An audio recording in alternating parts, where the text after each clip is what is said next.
Actually ఈరోజు Saturday కదా, నేను వెంకటేశ్వర స్వామికి పూజ చేస్తాను ప్రతి సాటర్డే. ఫ్రైడే వచ్చేసి భద్రకాళమ్మ. యాక్చువల్గా సాటర్డే వచ్చేసి వెంకటేశ్వర స్వామికి నేనే చేస్తాను మా ఇంట్లో 2 డేస్ పూజని. మిగతా డేస్లో మమ్మీ చేస్తుంది. కానీ యాక్చువల్గా ఈరోజు ఏంటంటే వెంకటేశ్వర స్వామికి నేను వచ్చేసి 100 పూలతోని పూజ చేస్తామనుకుంటున్నాను. అప్పుడప్పుడు చేస్తాను, నాకేమన్నా బాధగా అనిపించినా ఏమనిపించినా 100 పూలతో పూజ చేస్తాను. ఈరోజు కూడా అలానే చేస్తామనుకుంటున్నాను 100 పూలతోని.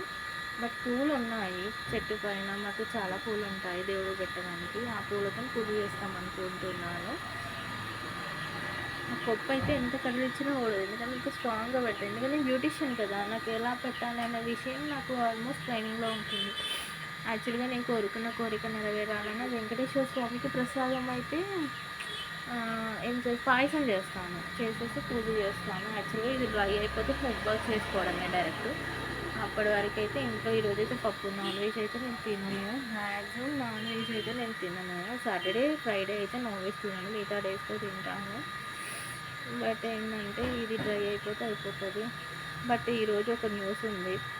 ఆ న్యూస్లో నేనే గెలవాలని ఆ వెంకటేశ్వర స్వామిని కోరుకుంటున్నాను. ఎందుకంటే నా దిక్కు న్యాయం ఉంది, నేనే గెలవాలి అని కోరుకుంటున్నాను.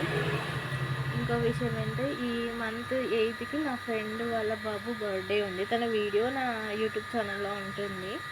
తన బర్త్డే తర్వాత 23rd నా బర్త్డే.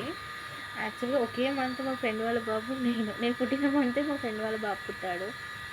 యాక్చువల్గా మ్యారేజ్కి వెళ్ళాలి రేపైతే. యాక్చువల్గా శారీయా, యాప్ శారీయా, చుడీదారా, ఈ మూడిట్లలో ఏదో ఆప్షన్ పెట్టుకోవాలి, ఏదో ఒకటి రెడీ